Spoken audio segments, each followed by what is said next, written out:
Hello, sir. Hello. How are you? My senior brother, how are you doing? I'm good. Thank you for being here, man. How are you? Um, I'm doing great. I'm doing great. Except that we didn't invite COVID. Neither did we invite Ukraine and Russia. But then Yes. we are all being battered one way or the other by them. Yeah. You see, the truth of the matter is this: we have hired so many times, and I agree with many of this thinking. The world is totally connected.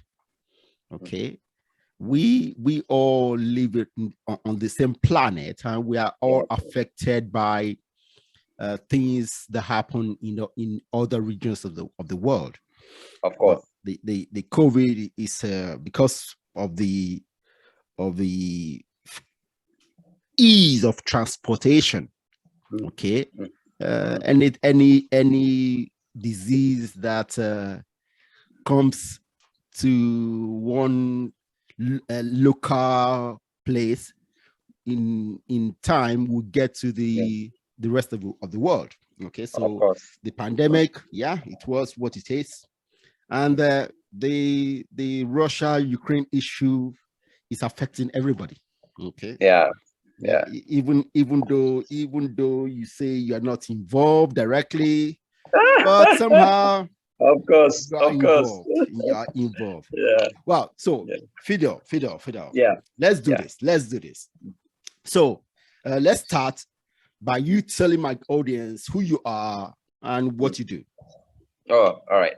My name is Fidel Amakye Owusu, and I am from the Republic of Ghana, based in Accra. And what I do basically is I'm an international relations analyst and a security analyst. Okay. My background has been political science and history, first degree, and then I did my master's in international affairs and diplomacy, all in the Premier University of Ghana. And I'm currently pursuing my LLB, that is Bachelor at Law, with the same university. And I do that. I do some kind of business too. And then I write. I'm an author, especially in security issues. Okay. Defense, security, especially when we have terrorism. The rise. Roaring its ugly heads in the sub-region. I think that is the best time we can put out our knowledge over there for our friends and their loved ones who also know and see what best we can do to tackle this scourge that has emerged on the continent. And so basically, that's what I do. I have had the opportunity to host programs on the national broadcaster, GBC, and I have served in government as an assistant to a former vice president, and a research assistant and a personal assistant while he was in office as well. So I've had that governmental or political experience as well. So as and when maybe some will also come up again and I will say it. Sorry. Yeah. Now, see, yes, you just educated my audience about what you do. Okay, so let's look at this. Give us your take about the current situation, the state of international relations of African countries, both intra-Africa and with our major external relationships. Just summarize. Okay. Africa is the second largest continent on Earth. And in fact, in terms of landmass, it is the largest. That is contiguous landmass. Okay. It means that if you are traveling by road, Africa is a continent you can travel that far. From Cape Town to Alexandria in Egypt. From Addis Ababa to Dakar in Senegal, you can travel on land. If yet now, because of colonialism, Africans had so much affiliations with their metropolitan masters rather than among themselves. And even after independence, that persisted for a very long time. Yeah. So it is more comfortable. Nigeria will feel more comfortable importing salt from Nigeria, from Brazil, rather than doing same from Ghana that has a lot of salt deposits. Really? So yes. And so when it comes to intra-continental relations, it hasn't been too good until recently. Okay. Mostly because one is that we are all primary producers. So that Cote d'Ivoire is producing cocoa, Ghana is producing cocoa, Nigeria is producing cocoa, and Cameroon is producing cocoa. Okay. So when we are done producing the cocoa, what we do is to send it outside. Okay. And by sending it outside, it means that our relationship with the destination or the country that is going to receive those products are more important to us than our brothers producing the same products. Yeah. Okay. Good. Okay. So it's that economically, that's the economic facets of this relationship. Yeah. That economically, we didn't see reason to relate. Yes. Then we go to political. Politically, because of colonialism, when in the Berlin Conference in the 19th century, Africa was placed on a table like cake, and it was divided without any representative from Africa around. What happened was that they gave us hard border. Okay. Hard borders. And in fact, very recently in the Brexit argument, one of the main issues was hard border in the Irish island. Yeah. That is it. And that is Northern Ireland and then Republic of Ireland. Yeah. How they had to make sure that there was no hard border. Yeah. In our case, we didn't have a say. Yes. So hard borders were given to us, and then sovereignty imposed on us. We never had to create our own sovereign state as Europe did in the 17th century. Yeah. So we had to be given, sovereignty in the plate, and that came with some disadvantages. Yeah, it did. That is, African leaders became very protective of their borders. And so even today, when fighting terrorism, when the terrorist crosses a border, you need a whole bureaucracy for that terrorist to get chased in order to be brought to book. Yeah. So that is, so we became more jealous and more protective of our borders, and that also that is the political aspect or a hindrance to our relations. Okay. So that was then. Then we also had the issue of unnecessary competition. Okay. That, well, if there was a kingdom in Ghana, present-day Ghana, that actually was able to amass a lot of land from present-day Ghana to present-day Benin.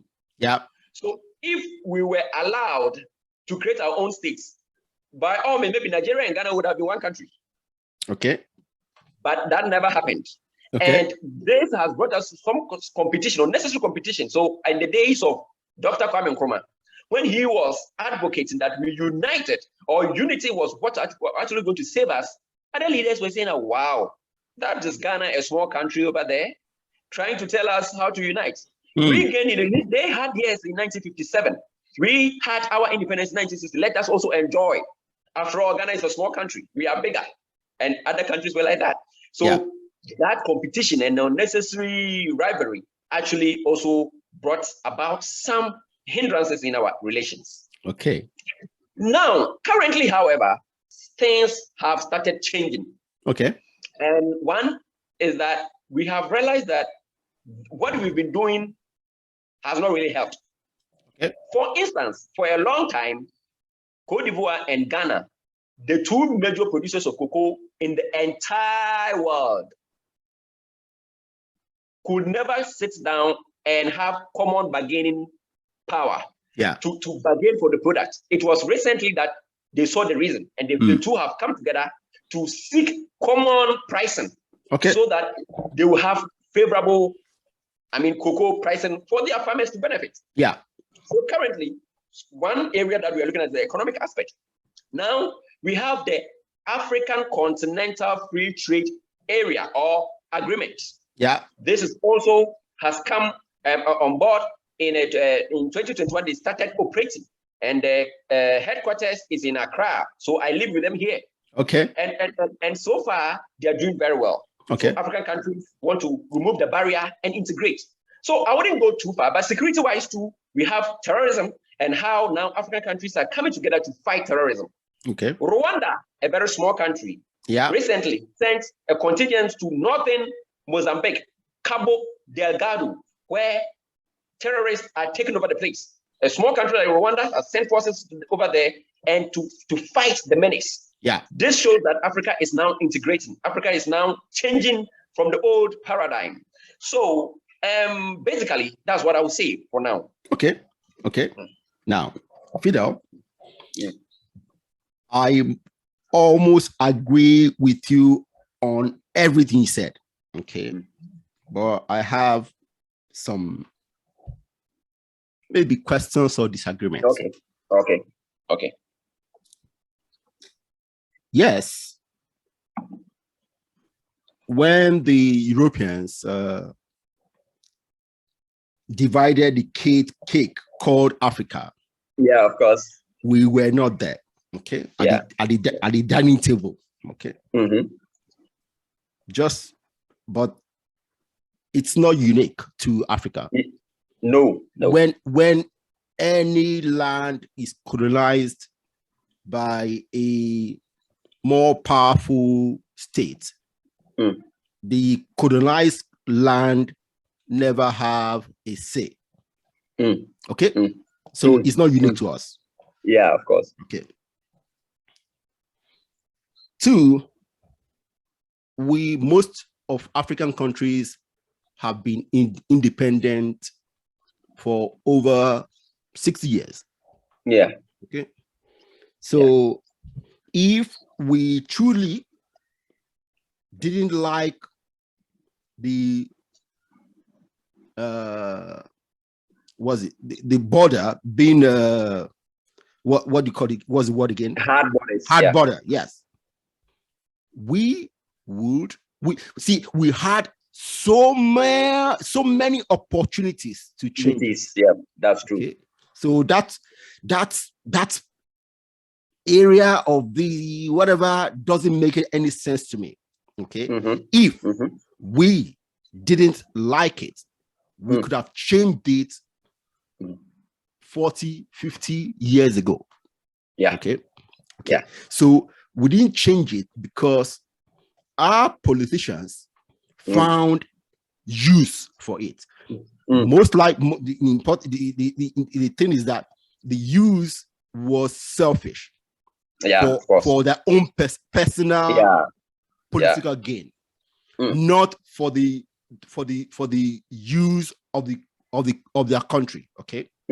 Okay. So yes, now since we have finally realized our mistake, okay, that's what I would think we're doing. We're realizing that hey, we have been doing these things wrong. So we need to change it. Okay.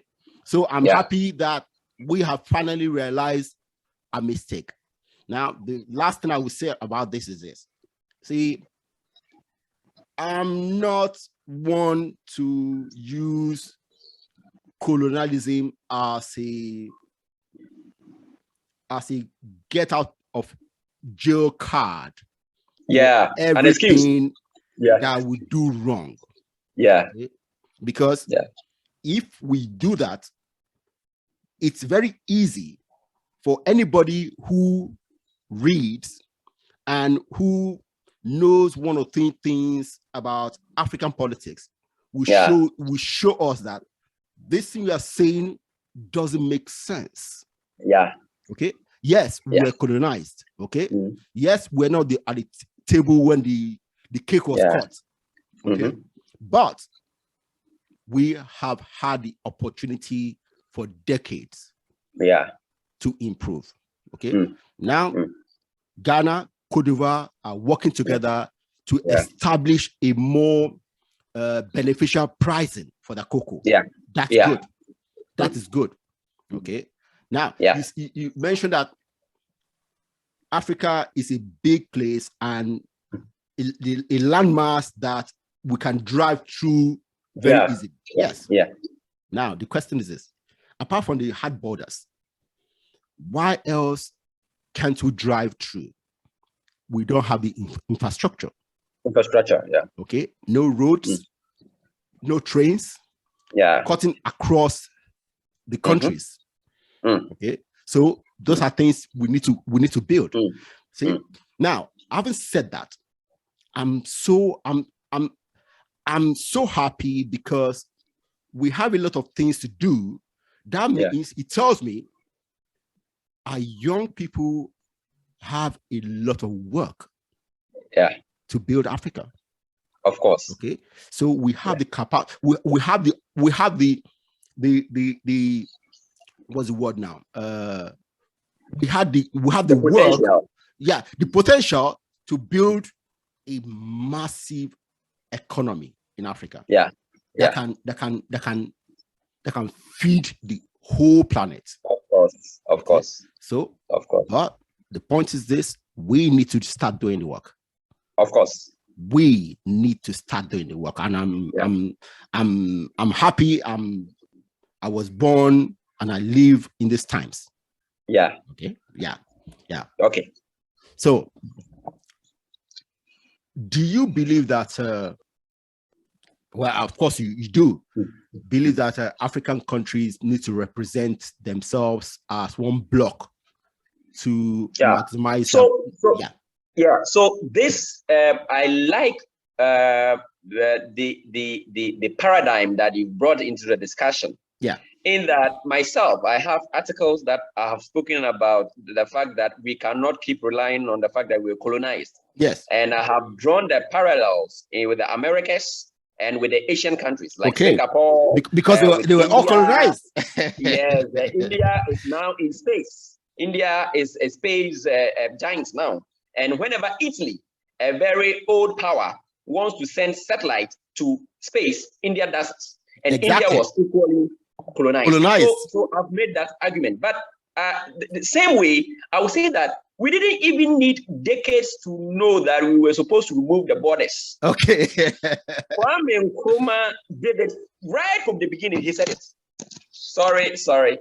Don't worry. Kwame Nkrumah said it right from the beginning. And what did he say? He said, look, we need one flag. We need one anthem. We need one currency. We need one army. We need one official language or a number of official languages that we can share. He said it. That was in the 50s.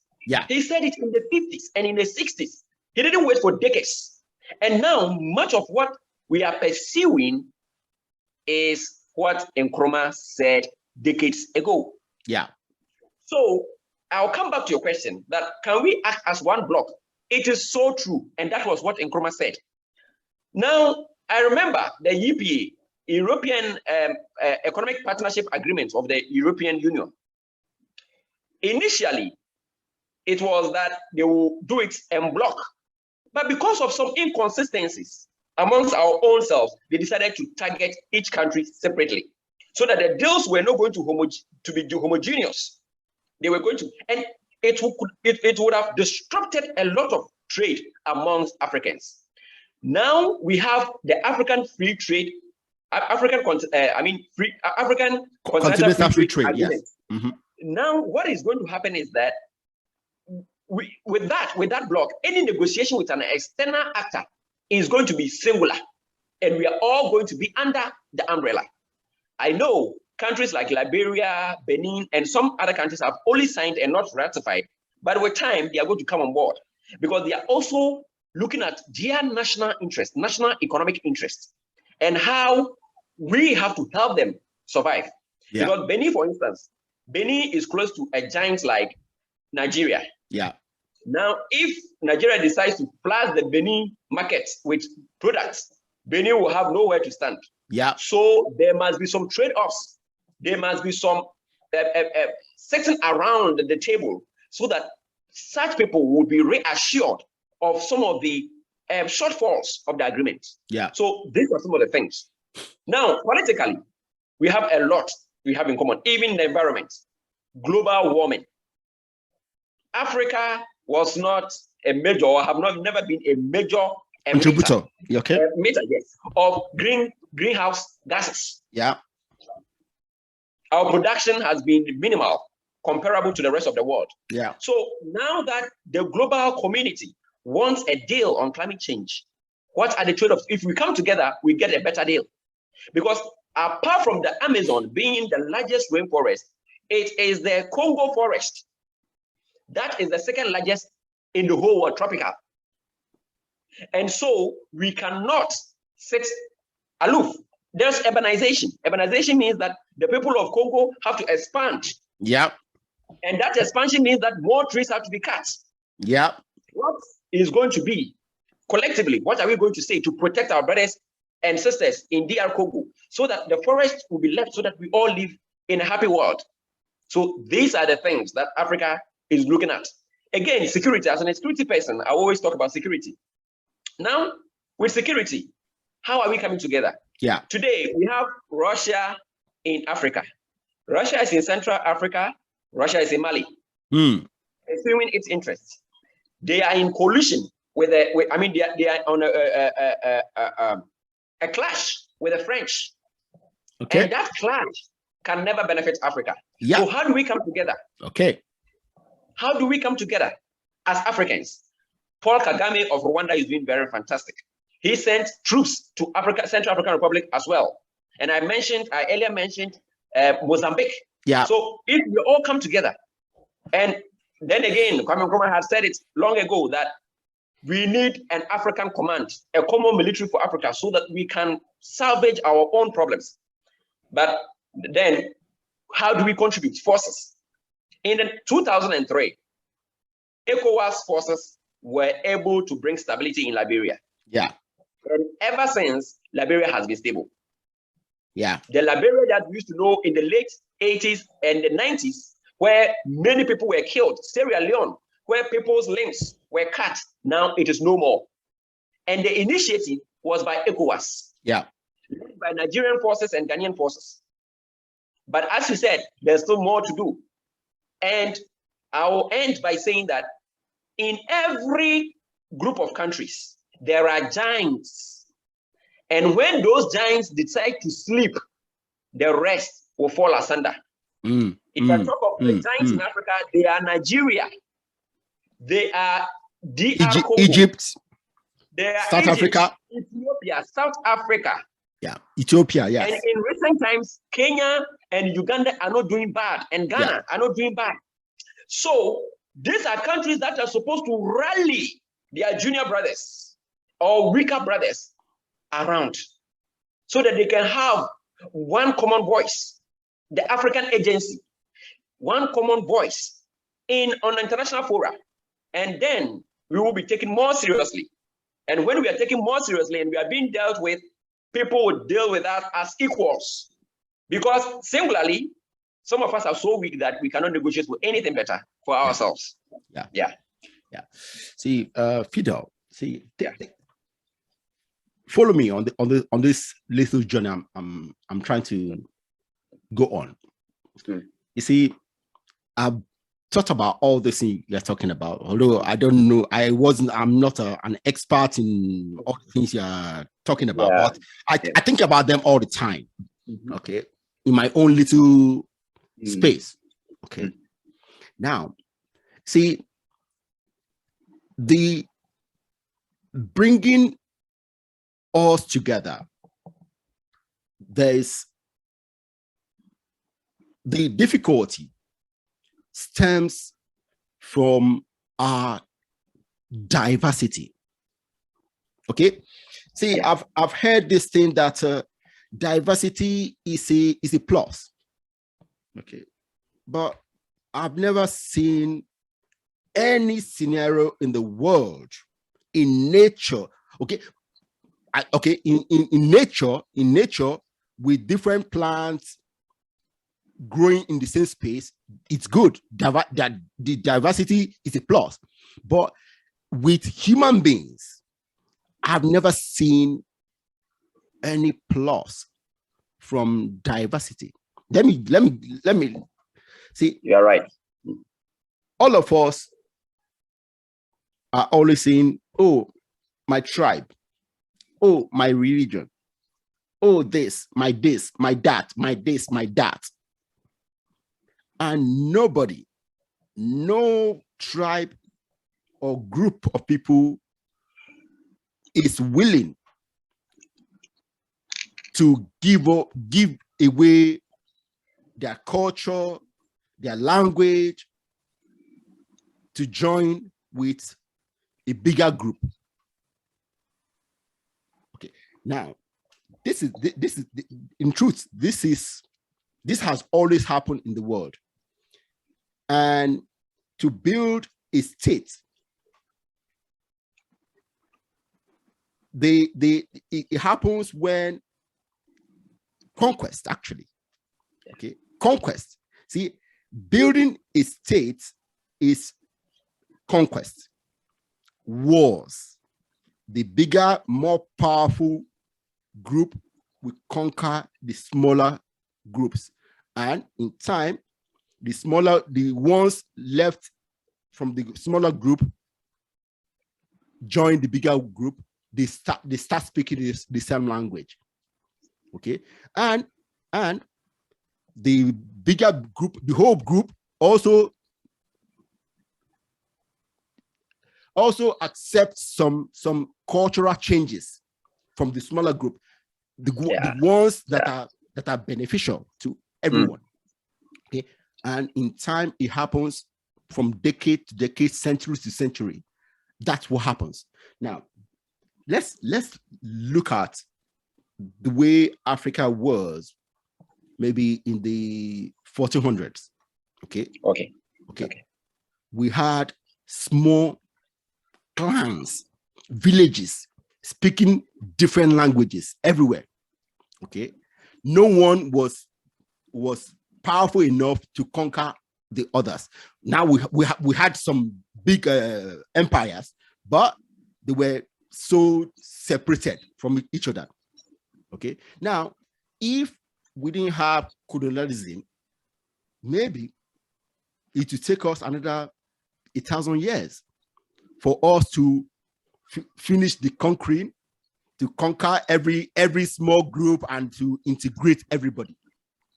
So in my mind, I look at it. If that didn't happen, if the Europeans didn't come and create that permanent borders and put us together, maybe we wouldn't be here the way we are today. Okay. Now, so that's those are the things I look at. I don't even though colonialism and slavery are two of the most devastating tools that the human race has used to integrate themselves. But they were the tools we had. Okay. So for me, I see the effect. I see the long-term effect. Okay. And I say, okay, now we know better. Okay. Now we are more enlightened. Okay. But for me, I won't blame our ancestors. Okay. But I see, okay, that's what you did. Now we know better. We can do better. We can use better tools, negotiations, international institutions, and all that. Okay. So yes. So that's my rant. That's my thinking. So what do you think? All right. On the contrary, Africa was very sophisticated before the coming of the Europeans. Okay. In the Middle Ages, we had the Ghana Empire, not located anywhere in present-day Ghana. Yeah. It was found in present-day Senegal and part of Mali and Mauritania. Yeah. Okay. Mauritania. Later, okay. Yes. Later, we came to have the Mali Empire. Yeah. And then we came to have the Songhai Empire. Yeah. Mm-hmm. Now, what was this, or what were they about? This was an empire that had universities. And that university, the Mali Empire had university. Yeah. Mm-hmm. Timbuktu. Yeah. And some of the manuscripts are older than what Oxford has, what Harvard has. I mean, Oxford only came in the 16th century. Yeah, that's it. So it was very sophisticated. Yeah. And that was why the other time I wrote an article about Mongo Park, that he had explored the Niger River. And I said, no, that couldn't be. Because the Ghana Empire, the Mali Empire, the Songhai Empire were all having the Niger River running through the empires. Yes. And they had scholars. At least someone would have been curious enough to ask, where is this river going? Okay, very good. Where is this, the source of this river, and where is it going? And they might have explored it already. Now you say something. Sorry, you say they might have. They might. Yeah. Okay? The reason is that do we have the documentation? Yes. The reason is that if I go to Timbuktu today, I might find it, but I haven't. Then that is why I am careful with my words. Yes. Okay. However, the African curiosity was no more inferior than the European curiosity. No, I'm not saying it is. Yes. So no, yes, I know you never said that, but I'm just trying to make a point. Okay. So then, if the river is that, definitely people will explore. People explore it. And in fact, these kingdoms also saw the need to keep records. Okay. They didn't only exist, they also saw the need to keep records. So what did they do? They saw that Arabic was a very, convenient writing. They had a very convenient writing. So the Arabic traders that moved into the kingdom, the kings and the emperors found it wise to adopt them. Mind you, they lived in different quarters because they didn't want their religion to contaminate what they had. Yeah. So they lived in different quarters, but they were record keepers. And if you go to Islamic records, secular Islamic records, you find the mention of the Ghana Empire, the Mali Empire, and the Songhai Empire, and how they were that sophisticated. Okay. They built modern cities. Yeah. Now, the kingdom of Benin in present Nigeria, kingdom of Benin, it was so expansive. They had their walls. And if you go to England, the moats, the building of cities and the moats around the cities, the Benin Empire or kingdom had done that. Good. Even before the coming in. And cities were well laid out. Like the way, in fact, the one European record states that when they saw the African cities, the Europeans saw that that's the Portuguese, yes. Yes, they saw that they had inferior cities where they are coming from. Yeah. In terms of how planned they were. In Zanzibar, the Portuguese were just amazed. The gardens of wealthy people, they were just amazed. Now, as in the Middle Ages, we also had one civilization in Zimbabwe building a whole city with rocks, just rocks. And up to now, scientists cannot able to decipher what kind of mortar was used. Yeah. And a Western news outlet like The Economist actually wrote on that kingdom not long ago. So all these things were there.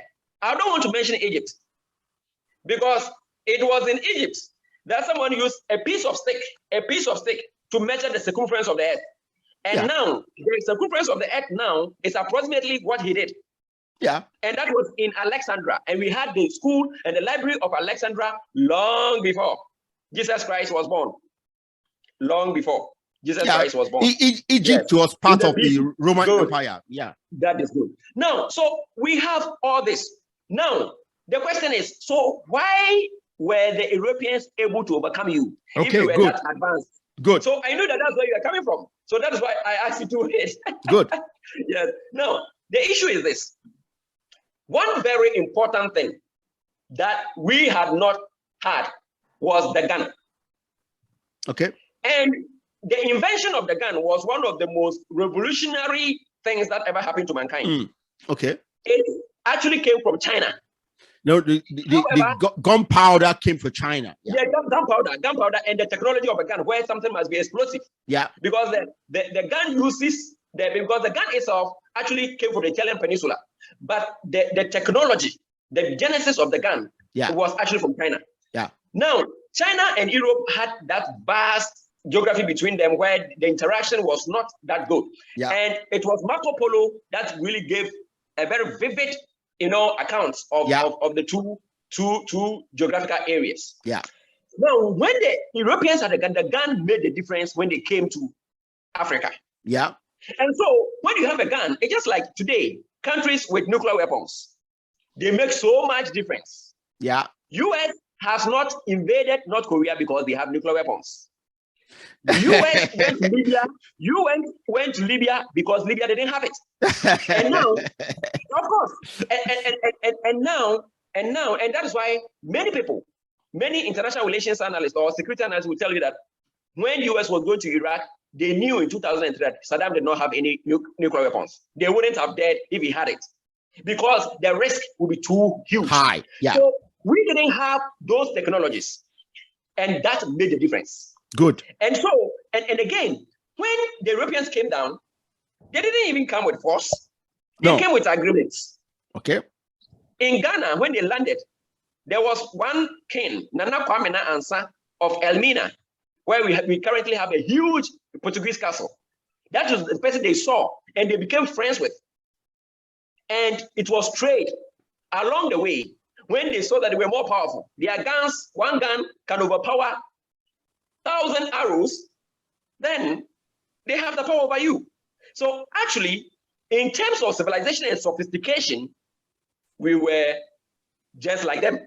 Oh, see, my brother, you see, my father was a European history teacher. Okay, so even though I've read about these empires, African empires, I will tell you the truth. I know more about European history. Yeah, the evolution of Europe. Yeah.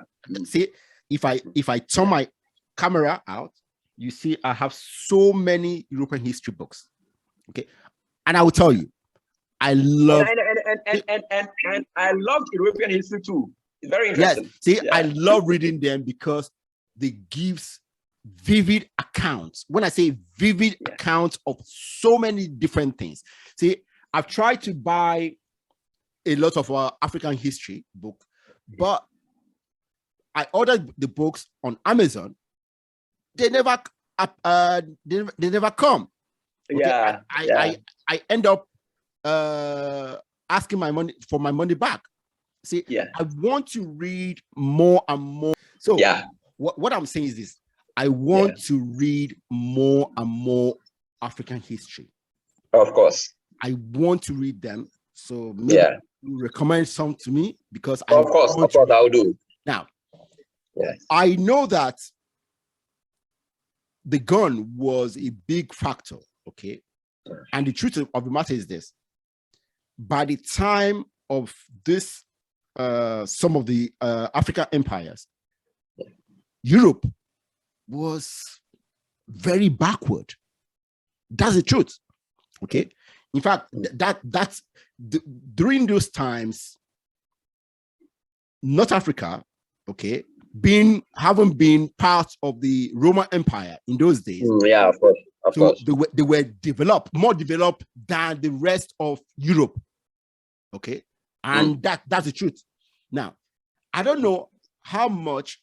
See, I think, I don't know for a fact, I think reading literacy must, literacy must have been a major factor with us, okay? Because apart from the center of the empires you mentioned, I don't know if the rest of the people were literate.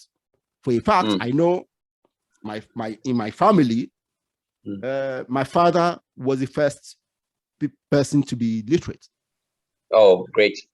Okay, so his brothers were never literate. Mm-hmm. Okay, so I don't know. Mm-hmm. So okay. When did literacy become commonplace in sub-Saharan Africa, outside the centers of those empires? Yeah. So just like in Europe, yes, we always had the core and the periphery of empires. Yes. So even with the Roman Empire, Rome and very few urban centers were where the real action took place. Of course. Mm-hmm. All the villages and the hamlets, even in England. In 1066, when William the Conqueror crossed the continent and entered the Isle and had the fight with the Harold and his forces and all that and took over, England was a very, very, excuse me to say, backward place. When they were... That's the truth. Okay, that's the truth. The good thing is that they acknowledge those things because it's true. Yeah. So at the end of the day, it took time. Yeah. And as a law student, I've come to appreciate the evolution of legal, the common law. Okay. How it's evolved, and then how many African countries are now, let's say, students of English law. So you realize that even now, in the United States of America, they have issues with people who are uneducated as a country. Illiterate, yes. Yes, illiterate. Yeah. And people who can say all the languages, and when you give them a book, they can't read. They can't read people in the US like that. So definitely you are going to have that. And even in those days, it was more pronounced that class education, who is illiterate comes with class, the nobility. Now, about writing and reading and all that, we all know how it started in Africa, the hieroglyphics and all that in Egypt. I want you to tell that story, because my what I know is that reading and writing started in Asia. Yeah, the Mesopotamia, Okay, good. This issue is this. This issue, sometimes the timeline, historians have always disagreed on a number of things. Okay. And the fact that the Egyptian civilization comes first is not in dispute. Now, in Mesopotamia, that all has to do with the Nile River, and the Euphrates, and the Tigris. Okay. And how people were able to consolidate themselves around the rivers. Because that's the birth of civilization. Yeah. But no, in terms of the records and what we keep finding, Egypt has stood the test of time. Oh yeah. And now let's come to something. There's a consensus that humans actually evolved in Africa. Yeah. If humans evolved in Africa, and you look at the geography, it couldn't have been that after the evolution, when humans had become sophisticated, they will cross the Indian Ocean and be more civilized in Mesopotamia and leave Egypt. I don't know if you follow what I'm saying. It's in fact, it's something I'm writing a script for a video, and I will contest that with you. Yeah. Okay. No problem. But that is one thing. So at least we've seen a landmass. Yeah. And when we are talking about the geological expansion of the continents, they are millions of years ahead of humanity. We know that. So it couldn't, unless maybe the Ice Age, when people will perhaps walk across oceans. However, I wouldn't like us to, broaden it so much. Yes. I would say, I would say. I'm enjoying talking to you. Okay. So I hope my audience also appreciate what the things we are discussing, because this kind of knowledge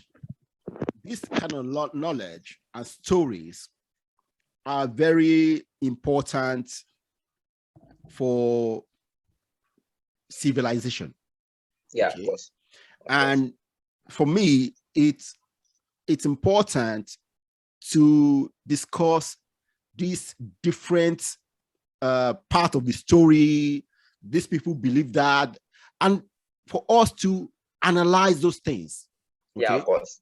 Instead of just saying this is it, without having any evidence. See, like I just told you. Of course. When I think about some things, I think about it so much. The next thing I do is to find books about them.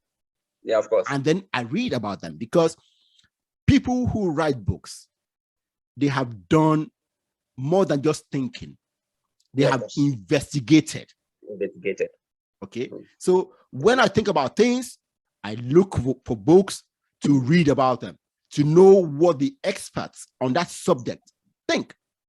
And this is what I want to encourage young Africans to do, to think about things, find the expert, read about them. Okay.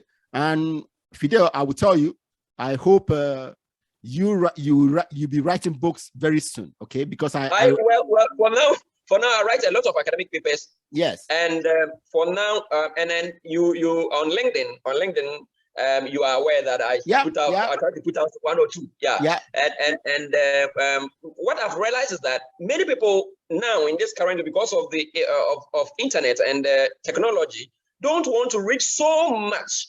So that is why I do the summaries on LinkedIn, where I get the facts and I try to make it. Of course. Books. Yeah. Books. Very few like you. I read books a lot. Very few like you. Very few like you, brother. So I try to summarize it and make it very simpler, and then you will to tickle your curiosity. Yeah. And when you see my summaries, then you go to get a book.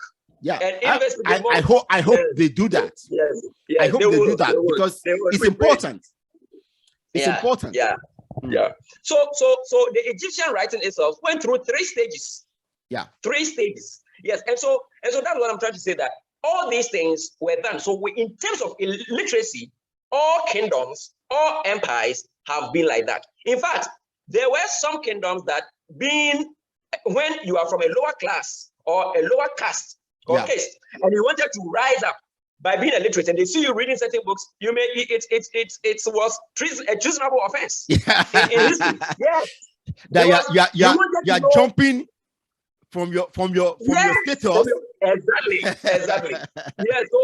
So these are the things. So for civilization, it has always been like that. Yeah. It has always been like that. Yeah. And so I'll say that on the fringes, definitely you find for instance, the Visigoths, the Vandals, and the Vikings were seen by the Europeans, the Romans, as people who were backward, the barbarians.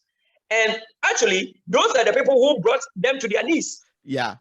And they were not people who were lettered. They were not seen as civilized people, but they brought them to their knees. And that's why Europe went backward after the Roman Empire. Of the Roman Empire, yes. So after that, they went backward, and then it was after they now started buying into the literacy and other things that the Roman Empire did before they now started rising up. Yeah. And that's why we call those ages dark ages. Dark ages, yes. Yes. So in fact, this is very good.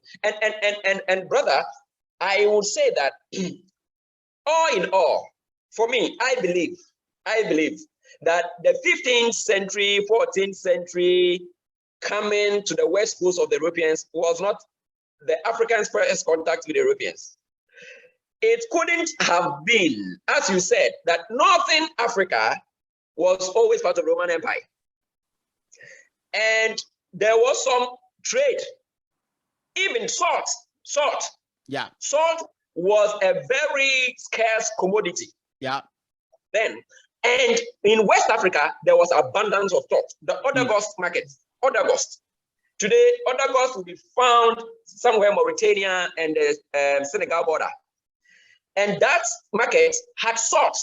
And that salt traveled all the way across the Sahara to northern Africa, where it went beyond North Africa to Spain and other parts of Europe. Yeah. Yes. So I think I would like to end here I mean, yeah, so that we go on at something else. Yes, yeah. yes. Yeah. Yes. So let's see. See, this is why it's good to write some topics of discussion, because we get carried away. We don't think other than of course. We are all enjoying. Yes. You talked about your work with regional security and terrorism. Okay. Yeah. Now, tell us a little bit about that, because for me, I'm Nigerian, and for me, Nigeria is in Nigeria today, people are afraid to travel on the motorway across states. Now, some months ago, that train that was that train attack. Yeah, there was hijack. Yeah, there was a family, a friend who was there, and she was kidnapped and held for over 3 months. She just came. She just got released a month ago. Okay, so these things are incredible, because 10 years ago, when I was in Nigeria, I could travel anywhere. I could just finish work today and I say, oh, I want to be in Benin, and I'll just take my car, travel. Now, people in Nigeria can't do it. People in Nigeria can't do it. I don't know how the rest of the countries are, but in Nigeria, people are afraid to travel. So tell me, what is the state of security and so sad. Yeah, I'm so sad. The mention of a family friend going through that. Well, she has been released. Thank God. Yeah, but she's going to live with it forever. Yeah. Oh yeah. Live with it forever. It's a bad experience. Yeah. As a security person, I look at the human and the psychological impact of security. Sometimes the fact that it ended well by she getting released is relieving enough, but she is going to live. In fact, anytime she sees anybody behind her, she's afraid. Yes, and that is bad enough. Terrorism in West Africa. It is a very major topic currently. Was the motive? Yes, that's what I'm going to look at. That's what I'm going to talk about. I already have a peer-reviewed paper on it, Understanding Terrorism in Africa. Okay. It is on my LinkedIn wall. Fidel Amakye Owusu, when you go there, it's there. Okay, I will take it up. Yes, I published it in Austria. There's a defense journal in Austria that saw it and they liked it and published it. And I think it has received very positive reviews. Okay, that's good. One thing is this: when it comes to terrorism, I think that first of all, I'll start with this: our security people in West Africa do not understand it. One, we must categorize the kind of terrorism happening in West Africa. Okay. What happened to your friend is banditry. Okay. Banditry. Okay. These are not the kind of international terrorism that Bin Laden started. What Boko Haram is doing is a homegrown terrorism, homegrown terrorism. Okay. And that is also different from what Bin Laden did. Okay. Just that this time around, they are collaborating with the people of Bin Laden's kind. What happened? How did we get Boko Haram? Boko Haram had started as a vigilante group. And in these vigilante groups, it is more or less part of Islamic life. where the state is not present, people come together, try to form some groups to patrol or to, guard the town. Abdullah Yusuf, who was summarily assassinated or killed after he was arrested, his group was arrested in northern Nigeria. When he was summarily killed, is what gave birth to Boko Haram. So in the case of Boko Haram, Nigerian government had a role to play in giving birth to it, or it being coming about. Because you don't, no matter who the person is, you don't arrest the person and kill him summarily. The police do that. Yeah. So the person who did that actually helped them for the group to radicalize. Yeah. And oftentimes, those of us Christians look at Muslims as people who are just radical. And that is one thing. Now we must separate Islamic conservatism from Islamic radicalism. Okay. We must separate Islamic conservatism from Islamic radicalism. It is conservative to insist that somebody should wear hijab. The ladies should wear hijab. It is conservative.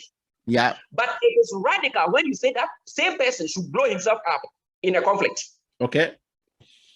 Many a times, our security forces see someone preaching that or insisting on the hijab, and the person is labeled a terrorist. What does it do? It pushes the person to become more radical. Yeah. Okay.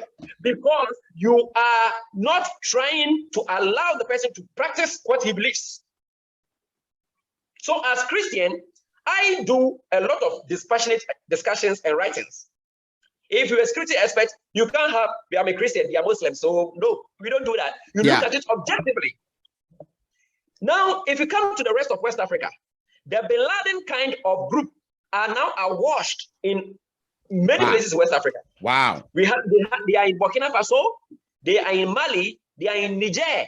Wow. And Niger is a northern neighbor of Nigeria. Yeah. Which means that these groups are increasingly coming together with Boko Haram. That has a different objective. Yeah.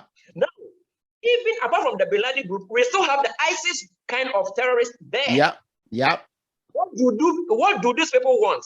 These people want territories. Bin Laden never wanted any territory. Yeah. The ISIS wants territory. Yeah. ISIS wants to establish Islamic states in the Sahel.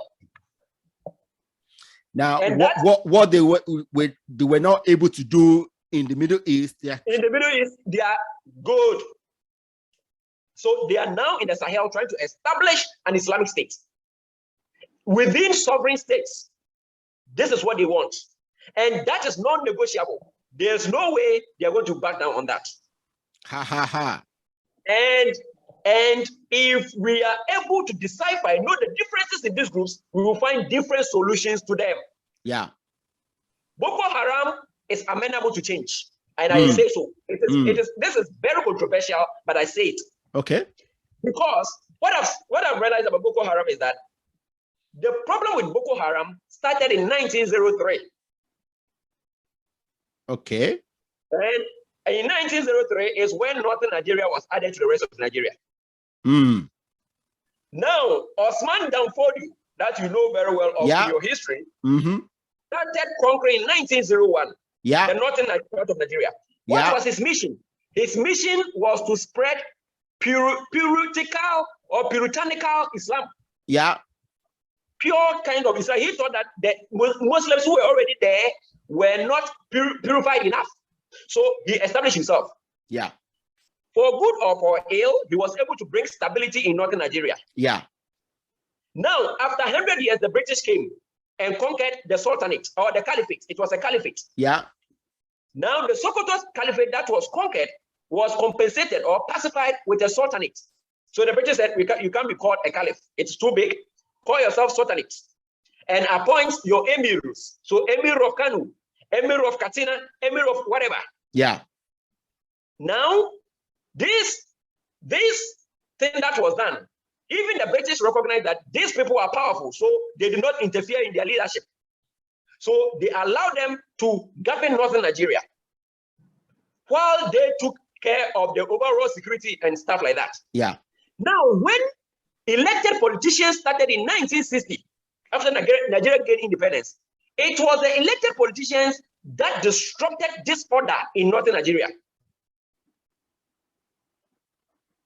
So elected politicians who were supposed to recognize that traditional institution that was very vital for the stability of northern Nigeria did not do that. Because they thought that now we are in charge. And we are more powerful than the Sultan. And in the 80s, if you remember, I wasn't there in Nigeria, but I've read it, that in the 80s, General Babangida actually sacked one Sultan and placed his friend in charge of Sokoto. The people of northern Nigeria rose up and there was massive protest. Okay. It took Sani Abacha to restore that order. Now, even with that, still many of the politicians were disrupting the powers of these emirs and the Sultan. Not long ago, 2 years ago or a year ago, the governor of Kano sacked the emir of Kano. And the emir of Kano is a very Western educated elite.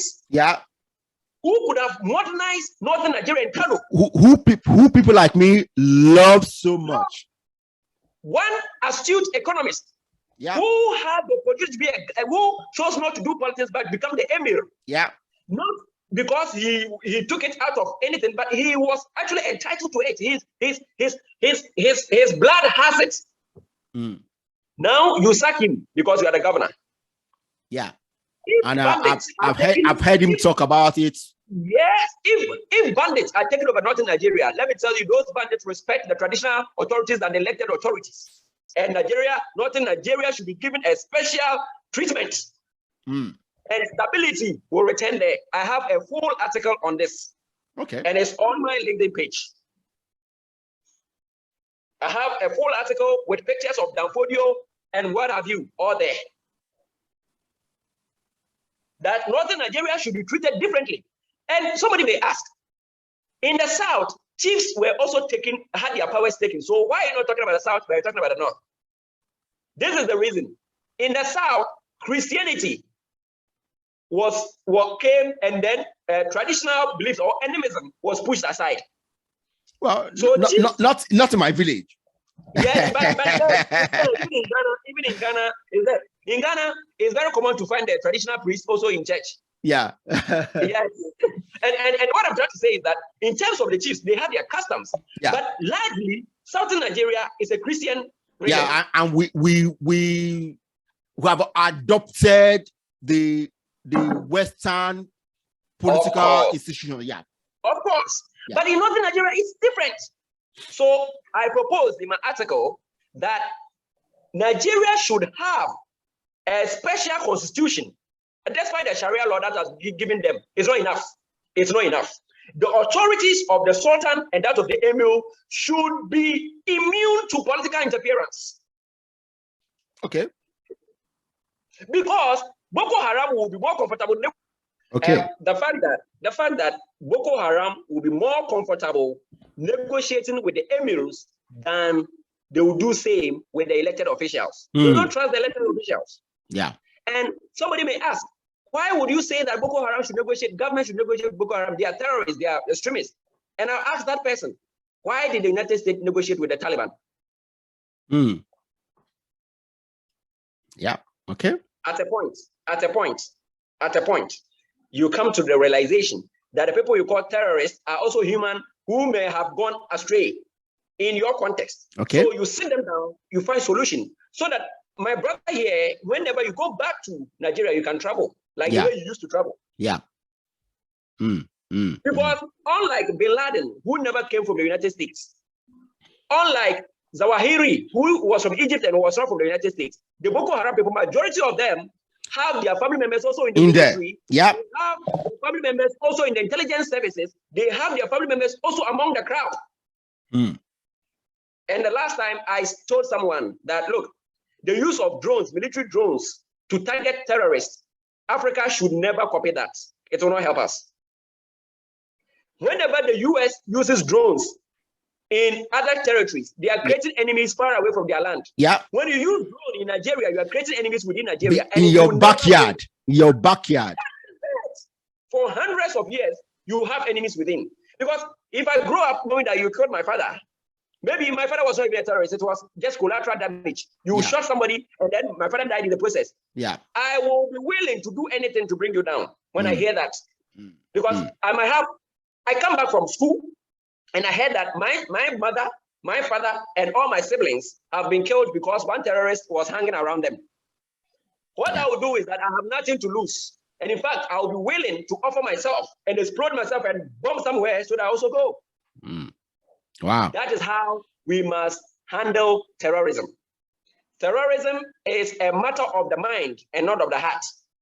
You can't use your heart to fight terrorism. You have to use your mind. And I think where the terrorists seem to be ahead of governments are that the governments are using their heart to fight, while the terrorists are using their heads. Wow. It's a difficult situation. Yes. And one interesting thing is this.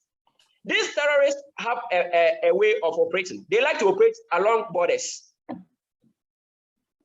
Yeah. So who is going to catch them? That is it. Your other colleague who is supposed to cooperate with you will stop you from chasing them. Yeah. And so when you come to the border between Mali and Burkina Faso, they are very much there. When you take any map and you dial in places in Africa where terrorists are operating, you see it. They are all along the borders. Boko Haram itself is the Chad, Nigeria, Cameroon, the border. That's it. Yeah. When you go to between the border between Mali and Niger, you find them there. Between Burkina and Niger, you find them there. And recently, they've entered the border between Burkina Faso and Togo. And they killed a number of Togolese soldiers recently. Wow. So it is a sad situation, my brother. Yeah. It's a big one.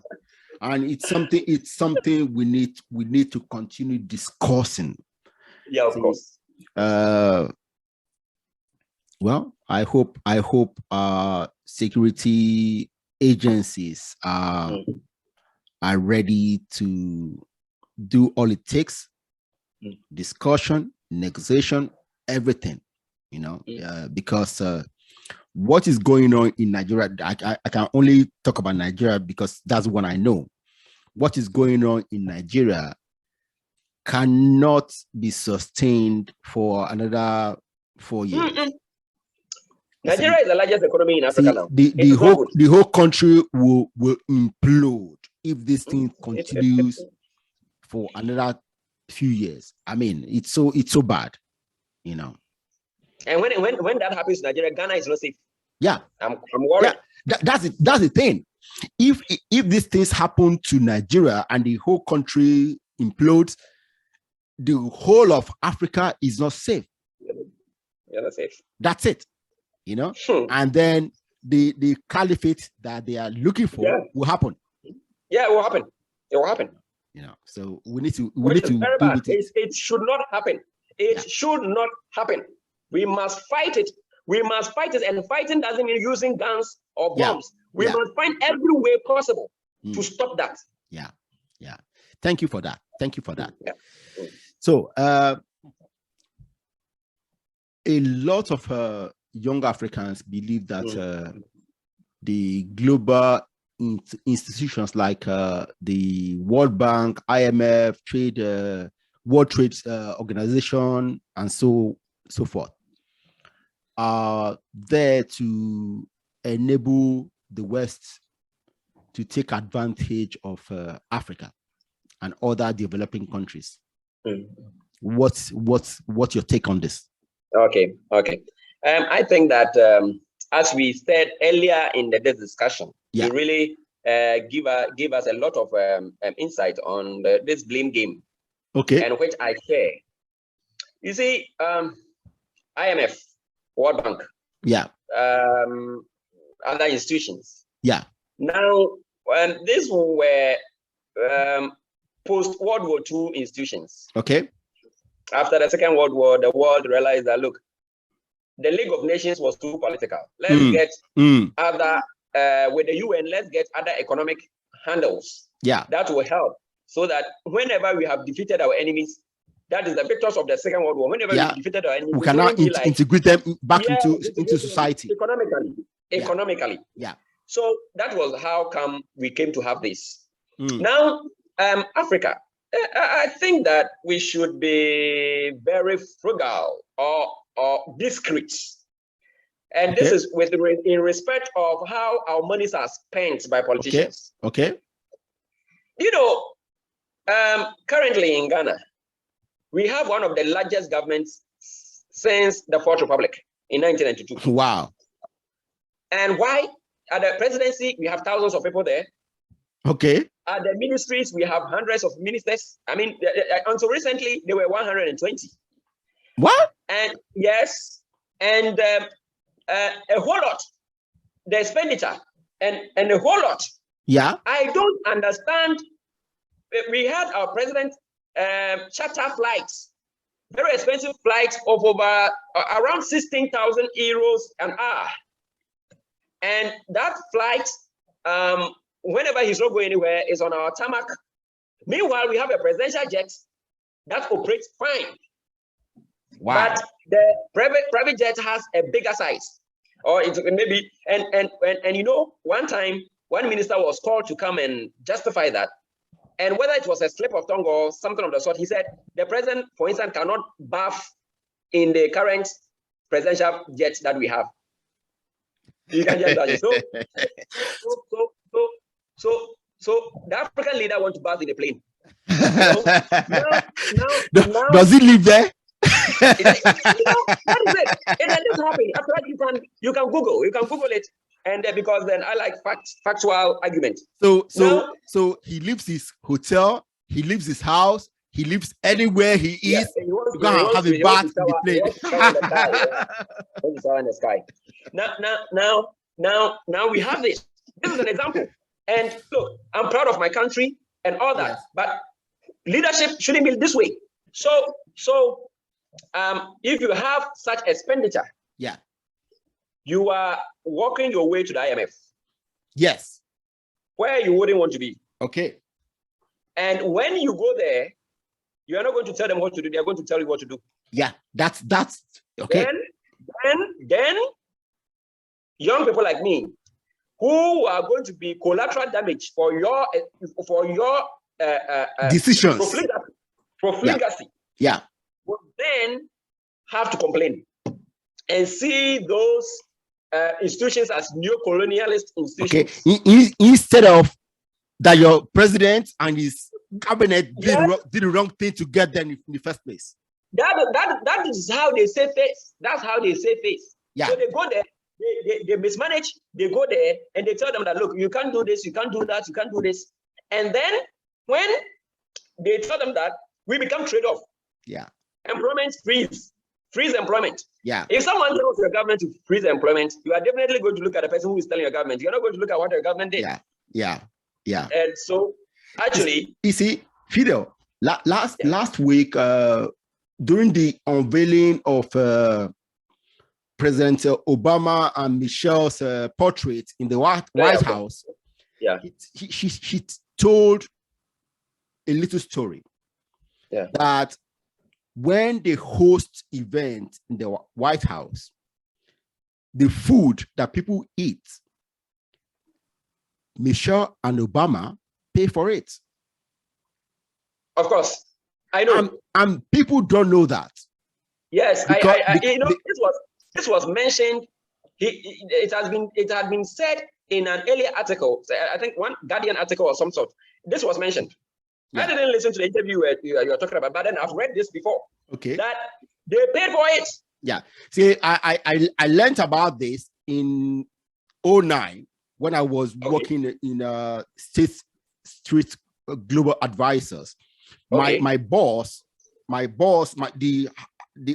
in London, she attended an event in the White House during the Bush era.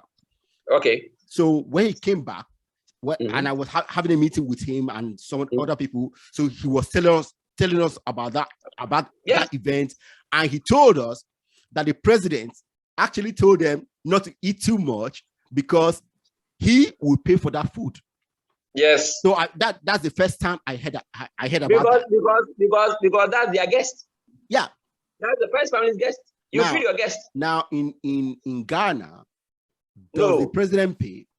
So the state pays. It will be an abomination to say the president should pay for that. Okay. And it's cut across the continent. Yeah. That's the reason why when they tell us these things, they are not ashamed to tell us. Yeah. That we need to cut our coats according to our size. The current president of Zambia is doing fantastic. He's taking commercial plane every now and then. Good. When he came to office, he was asked to go for a new fleet of cars. And the old ones, after 2 years, they are what? So he should go for a new fleet. He told them that, are the old ones moving? They say yes. Are they at any rate? They said no, but just that, it doesn't befit you. I said no, it befits me. and so that is it. And in fact, he's cut a lot of costs, and it's helping the country. The presidency consumes money like a whirlpool takes, materials on its way. It just consumes money. And this money can create jobs. Yeah. These monies can build infrastructure. These monies, the Auditor General of Ghana recently brought out a report. And sir, when you see the report, you don't understand. You don't understand. Over 17 billion worth of cash gone. And we are going for just about 2 billion or something from IMF. And you don't understand. I don't know, but maybe we have to work harder. See, our politicians, okay, our politicians are using these global institutions as their get out of jail card to their electorate. Okay. Because there are so many things we are doing. Look at in Nigeria, our legislators, the cost of having them is a drain to the country. Of course. And I don't know how we'll manage to change these things, because these guys are there. They don't want to go. Yeah. Okay. After serving in a state as a governor, and the state will continue paying them pension for serving for 4 years or 8 years. They will pay them pension, and then they go to the federal to become senators. Yeah. I don't understand. Yeah, that's what happened. I think that we are beginning to have some progressives. I work with former governor of the Central Bank, Soludo, who is now the governor of Anambra. Yes. He came to Ghana when my boss died in 2018. Okay. The former vice president died in 2018, and then the anniversary, he came to give the lecture in Ghana. So I was actually his assistant when he came. So I had a number of discussions like this with him. Because I made him know. So when he got the governorship, I thought that that's a progressive that has occupied the position. So I pray that he performs and then change some of these narratives. Well, I hope he does. I hope he does. Yeah. Wow. Okay. So this should be a simple question for you to answer. You are a young African. Yes.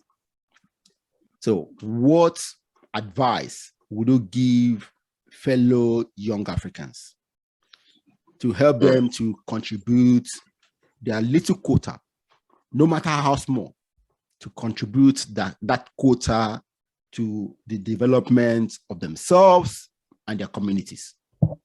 First of all, I have junior sisters. Okay. who are doing very fantastic. Very good. Two of them into business and one into engineering. Oh, okay. The engineer is actually in Ontario as I speak in Canada. Okay. The business ladies are all here and they are doing astronomically well. Very good. Some of them have employed up to over 20 workers and wow, 25, that's good. That's good. Yeah, so and these are my junior sisters. So there is a lot of prospects in Africa. And yeah, I'm saying that the young people, all what I'll say is that they should have an African-centered focus. Mm. If you are having an African-centered focus, it means that you are aware that around you, there are very poor people. You are aware that around you, the infrastructure is not good. So when you are going to school, you are going to school to become a bureaucrat who is going to make sure that this infrastructure is fixed. If you are in business, you know that you are going to employ people. And so it's not a business of just being lazy, sleeping all day and waking up and saying, I'm doing business. Just working hard. This is the time for the young people to work hard. If you are in politics, your integrity should be paramount. Yeah. Look, I always say that it's about time African politicians start writing books. Oh. And what is the reason? Yeah. There's something about books. Yes. When you lie in a book, you yourself, you don't feel comfortable for the rest of your life. And when the honesty is there, other people always put themselves in check because they know that somebody around them will write one day. Yeah. And whatever they are doing will come to light. Yeah. See, and that's something we need very, very much. Because African politicians don't write. Yeah. Because when they are writing, they don't want anything to come out and somebody will say, but you did this and this is not inside your book. Yes. Because they themselves, the integrity is not there. So I think that it's about time that we encourage that. And when that happens, it will help with corruption. Yeah. It will help with all kinds of graft and all kinds of things that people do in government. Yeah. For instance, I was in the office of the president.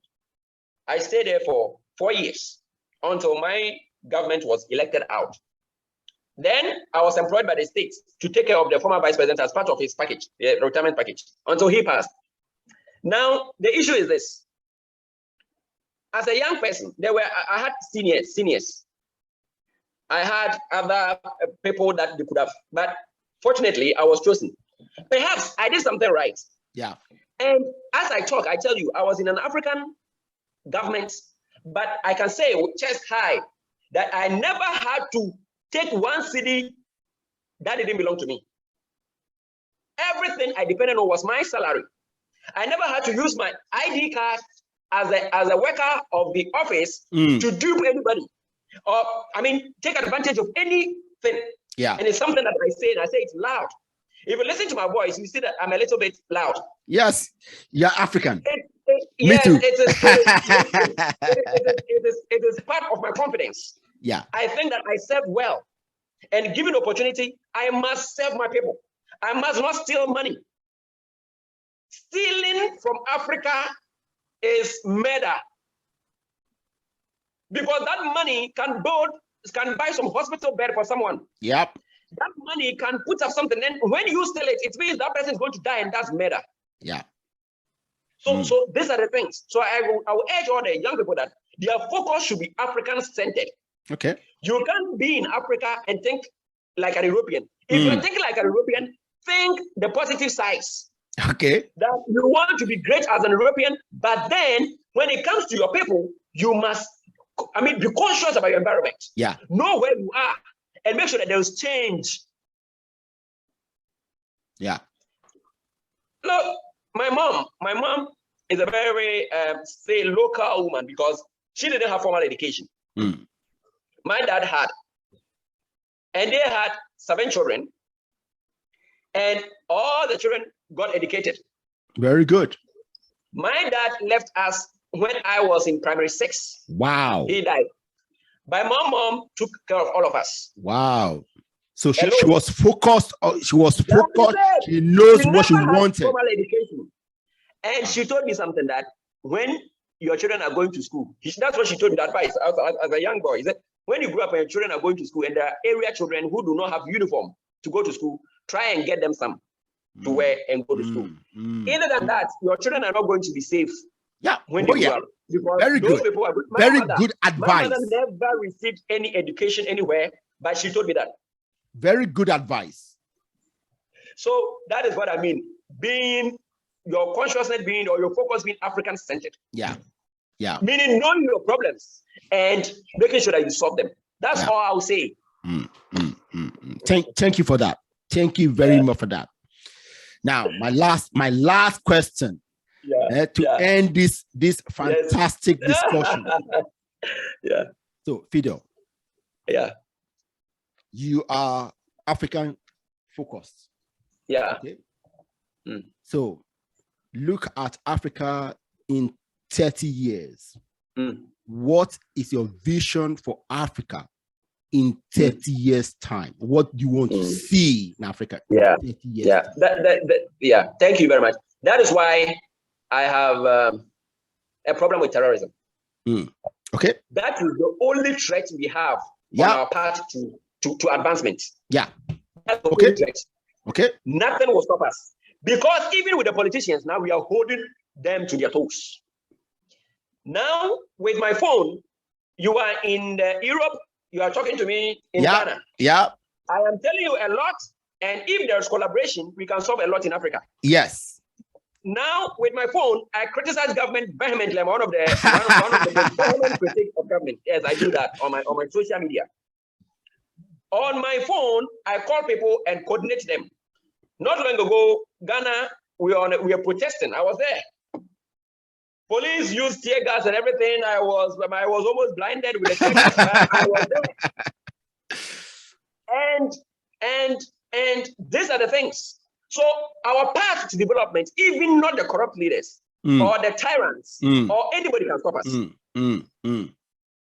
However, the only problem I have is terrorism. Yeah. And that's why I think that where we need negotiation, let's negotiate and bring our brothers to the table. So that if there are foreign elements who have come to destabilize us, for instance, from the Middle East and other places, we can quench them and then go. But we must let our brothers know that the Africa that we are building, they should be part of it. Part of it, okay. Our brothers amongst them, we should convince them. I don't want any African dying, no matter his orientation. Very good. So we should do something about it. So for 30 years, my brother, I know that you will come before 30 years. Before 30 years. I'm going to be. we are going to contribute massively. And you know, the path is so bright. It is. In the meantime, we have some billionaires on the continent, and Nigeria is leading. Yeah. Now, with time, we are going to get there. Terrorism is the only threat I see. Terrorism is the only threat I see now. And when we come together, we can quench it. And we are there. Very good. Very good. Very good. Wow. Fidel, I can't tell you how happy I am for this discussion. I mean, it's very enlightening. I'm happy to senior brother. So I'm so happy, and I want to thank you for being here, okay, to enlighten my audience and myself. Okay. Thank you very much. Thank you very much. Brother, thank you so much. Last time when I spoke to you, I felt very elated, and I promised you that I would be here. So today, in fact, today I had to attend to the kids on one or two things. Immediately I said, no, I have to rush home. So I actually left my car at the shop where it is being serviced and took a taxi home. Oh my God. Yes. And so, yes, because I had to be with you, as I promised. You. And I think that today I also feel happy that I've made a little contribution towards our continent. Yeah. And I'm looking forward for another topic. Yes, please. Yes, please. We dissect issues. Yes. For our own lovely continent that we all hail from. Yeah. Thank you. See, I'm going to call you back within a few months because there are so many things for us to talk about, you know, to enlighten ourselves. Yeah. Thank you very much. All right. Bye. Wow.